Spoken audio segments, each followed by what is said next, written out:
エリアスの盾を剥がしたのかしら。封印が解けてる。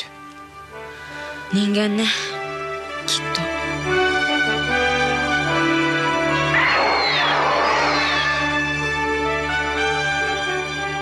Hello people of the internet, this is Kaiju Noir, back with my first Kaiju movie review for 2016.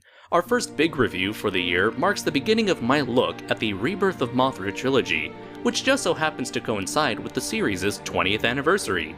This particular set of films began production right after the Godzilla series had wrapped up, and, as the title implies, starred Toho's most popular monster after the Big G himself.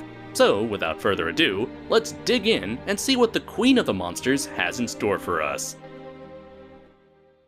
The film begins with everyone's favorite giant insect on what I presume to be Infant Island, laying her egg by means of magical fairy dust. I always wondered how she was able to lay an egg that big.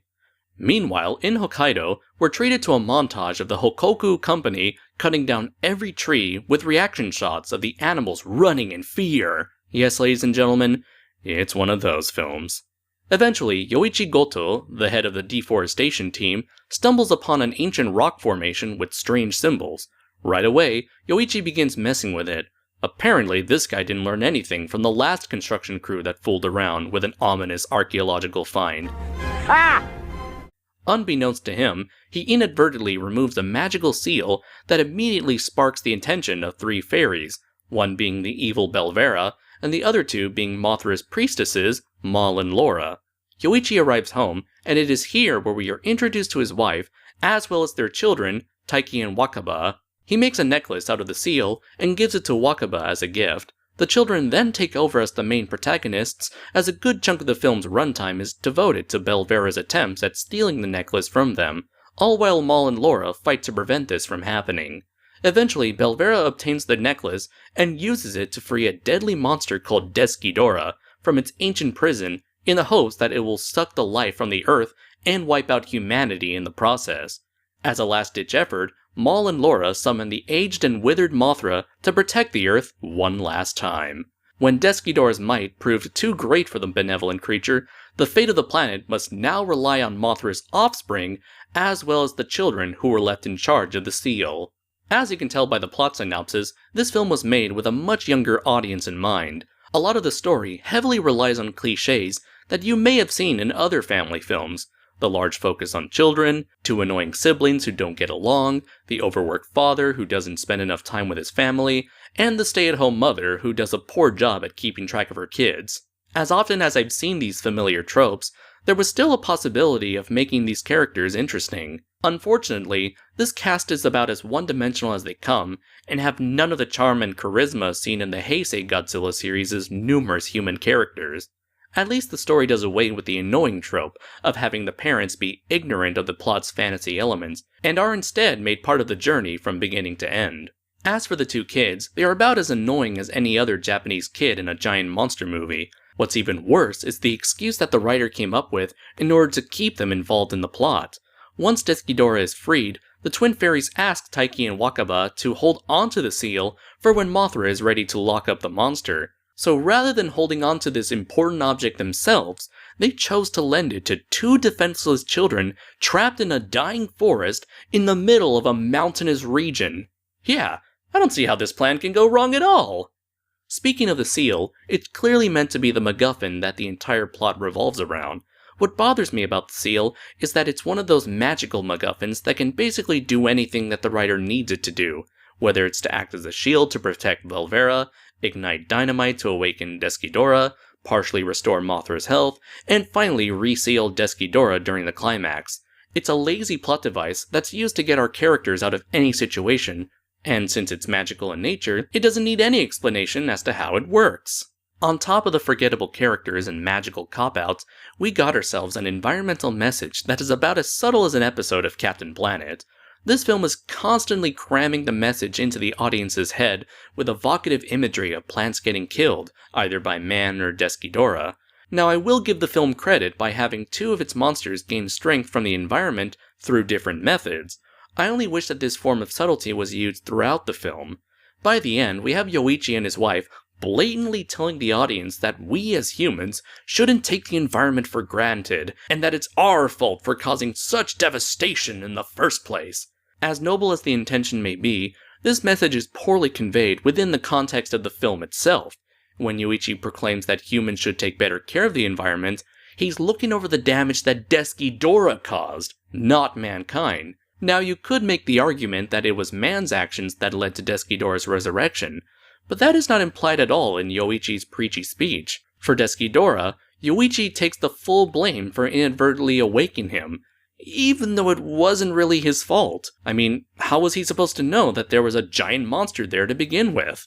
With that said, the ending still had potential for a bittersweet open ending that would have given humanity a chance to rebuild what they supposedly destroyed. You know, the kind of ending you'd find in a Miyazaki film. However, Mothra Leo fixes everything in the blink of an eye. So what exactly was the overall message? Was it something along the lines of, "Hey kids, protect the environment, unless you have someone else who will do that for you"? Now, despite my gripes with the plot's numerous problems, the thing that saves the film are the monsters and fairies, who are referred to as the Elias. Perhaps my favorite character was Belvera, as she had an attitude similar to Bandora from Zyurenja and Emperor Palpatine from Star Wars, in that she loves being evil for the sake of being evil. My favorite scene involving the character had her inflict harm on the annoying Taiki, with both telekinesis and a mind-controlled dog. On top of that, she has a rather interesting relationship with Maul and Laura, as she's not only their arch-nemesis, but also their sister. Like them, she also wishes to protect the Earth. However, she sees humanity as a blight that must be eradicated, though I do wonder why she chose to use a tactic that involved killing humanity along with the entire planet.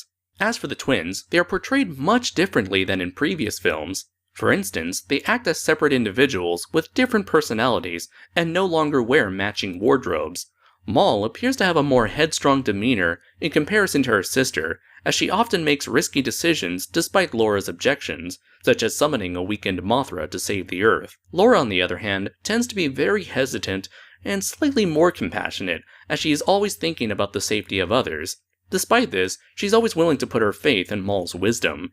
This trio of characters, and the actresses portraying them, work off each other very well, and I wish we actually got to see more of them throughout the film. The special effects used to convey the Elias' diminutive statures is a lot more ambitious than in previous films, where past actresses were limited to small sets and a few blue screen shots. Here, the fairies are almost always portrayed with blue screen effects in order to blend them into the live environments. However, this effect hasn't aged well, as the fairies rarely feel like they are truly interacting with their environment, especially when the lighting on their bodies are completely different from the natural lighting in the backdrop.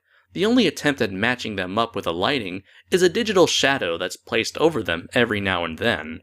The one time where the blue screen worked was during the aerial dogfights between Belvera, Maul, and Laura as they rode on their respective creatures, Fairy Mothra and Garu Garu. Even then, the cinematography becomes an issue when the shakiness of the background fails to match with the characters' floaty movements. These scenes also lead to the use of low-res CGI models for Fairy Mothra and Garu Garu in wide shots. They're animated well enough, but like the actresses, they aren't given any proper lighting or color correction, so it looks like they were slapped onto the film stock directly like two GIF images. The bright spot, however, are the Fairy Mothra and Garu Garu animatronics. Garu Garu comes off as the more detailed of the two creatures, and features a more complex series of facial movements, although this may have been intentional in order to create a clear physical distinction between the two.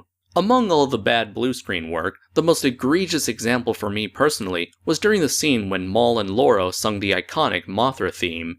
The movie suddenly turns into a cheap-looking music video, with a background that looked more like a screensaver rather than the magically enchanted aura that the filmmakers were trying to convey. On a side note, the song itself feels a bit too overproduced for my taste. The composer took the beauty of the original song and tried to modernize it into a pop song, which sounds inappropriate for a character as timeless as Mothra. Now let's get into the main draw of the film, starting with Mothra herself. Well, Mothra Prime to be exact. The Mothra we see at the beginning of the film is the last of her kind and is implied to be over 65 million years old, as she was the only survivor of a great battle between Deskidora and the rest of her Mothra clan? Hive? Swarm? Anyway, she is given the same basic characterization she had in Godzilla and Mothra: The Battle for Earth, in that she's a benevolent creature that's willing to put her life on the line as a guardian of the planet. She is especially protective of her child, as we see her do whatever she could to distract Ghidorah long enough to get the young larva out of there. And yes, her death scene near the middle of the film actually did move me to tears. We've seen her die before and after this film. However, this particular death scene is by far the most impactful, as it lingers on her demise, all while her child watches in horror. This scene is a testament to Koichi Kawakita's work, as he and his team still knew how to treat their monsters as characters that we can relate to and sympathize with. Design-wise, Mothra is nearly identical to her 1992 counterpart. However, the puppet is a huge improvement over the last one, as it's not only smaller, but its wings are now made out of a more flexible material, thus giving it more lifelike movements. It's also capable of physical combat with its charge attack. The laser antennae from Battle for Earth are carried over into this film, but on top of that, Mothra now has the ability to shoot lightning from her wings. It's an attack that was sorta carried over from Battle for Earth, where her pollen would reflect Godzilla's nuclear breath back at him. Here, that counterattack is refurbished into an offensive attack, which makes sense considering that this is a brand new continuity altogether. Now let's move on to her opponent, Ghidorah. Personally, I would have gone with the name Death Ghidorah, since that's what the name translates to, but if that's what the official Blu-ray subtitles went with, then so be it. Ghidorah is a quadrupedal three-headed space dragon that absorbs the life force of plants and especially trees due to their longevity. Because of this, Ghidorah single-handedly wiped out all life on Mars and caused the extinction of the dinosaurs before being sealed away. Despite sharing similarities with the golden kaiju we all know and love, there's no indication that Ghidorah is related in any way to King Ghidorah in this continuity. Now, we might get some clarification when we get to Rebirth of Mothra 3, but I highly doubt it. Ghidorah primarily uses its heated breath to project streams of fire, as well as explosive fireballs. Like Mothra, it too can expel lightning from its wings, and can cause explosions from the ground itself. While Ghidorah is a bit derivative of its more well-known cousin, I really dig this monster. The armored plating, fire breath, and four-legged design gives it the appearance of a European dragon. Its elephantine roars also quite eerie to listen to. For years, I thought that this was a two-man suit, like so many other four-legged monsters that didn't crawl on their knees. However, it wasn't until last year when it was pointed out to me that this was actually a one-man suit. Upon my latest viewing, I noticed that Ghidorah would often stand on its hind legs for intimidation, something that would have been impossible to accomplish with two people without some needlessly complicated wire work. I also appreciate that the suit actor tried his best to keep the front legs from bending backwards, which has always been a pet peeve of mine whenever suit actors cause quadrupedal kaijus to bend their front limbs in an unnatural fashion. I'm looking at you, Kaiser Ghidorah! Like its mother, the larva's appearance is relatively the same. Its silk spray now features some kind of energy that's able to inflict some damage onto Ghidorah. The larva also has the ability to shoot a laser from its chest and is able to camouflage into its surroundings. Its adult form, which fans have dubbed Mothra Leo, is a creation that I absolutely adore. This creature feels more like an actual moth in comparison to its mother, although it might have been the antennae that sold the design for me. Its use of coloring helps distinguish it from the original Mothra, and the green motif is a nice nod to the fact that it gained its power from an ancient tree. The origin of Mothra Leo also conveys the subtle aspects of the film's environmental message. In the film, Mothra is able to form a symbiotic relationship with nature, where it gains the energy it needs from the earth, while also being able to protect the environment in return. Meanwhile, Ghidorah is hazardous towards the planet, as it sucks the life out of it like a parasite feasting on its host. My one complaint with Mothra Leo is that it is way too overpowered, as the final battle is very short and anticlimactic, even more so than the climax to Orochi the eight-headed dragon. Not only does Mothra Leo feature a tri-beam attack and lightning wings, but said lightning can turn into giant columns of pure energy. And if that wasn't enough, Mothra Leo can divide itself into a swarm of smaller Mothras, so that it can attack its opponent from all directions. Jesus, can you say overkill? As much as I've complained about the abundance of energy attacks in past reviews, there is at least a healthy balance of physical combat and pyrotechnics to keep things interesting. However, this doesn't excuse the ending for being as one-sided as it is. After all of this, what can I possibly say about the first solo Mothra in over 30 years? Well, it's certainly a mixed bag. The plot is filled with cliché archetypes, a few interesting characters, and a confusing environmental message that's shoved down your throat. However, what makes this generic children's film stand out from the rest is the monster action and the mythology surrounding both them and the Elias. The effects are an improvement over what we've seen throughout the Heisei Godzilla series, though the blue screen work leaves a lot to be desired, and the final battle is over before you know it. Overall, it's a mediocre family film that just so happens to feature Mothra, resulting in an experience that will give kaiju fans like me the bare minimum of entertainment. Now, you can argue that this film was made for children, and that's why the story is so basic.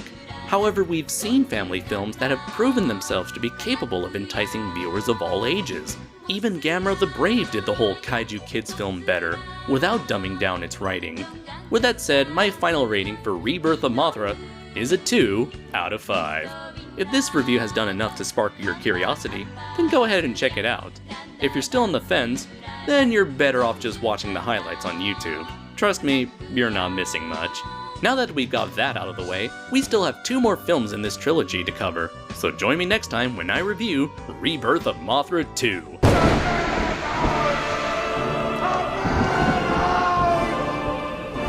Will they fix any of the problems from the first film? Will they produce a less anticlimactic fight scene? Probably not, but we'll just have to wait and see. Until next time everybody, take care.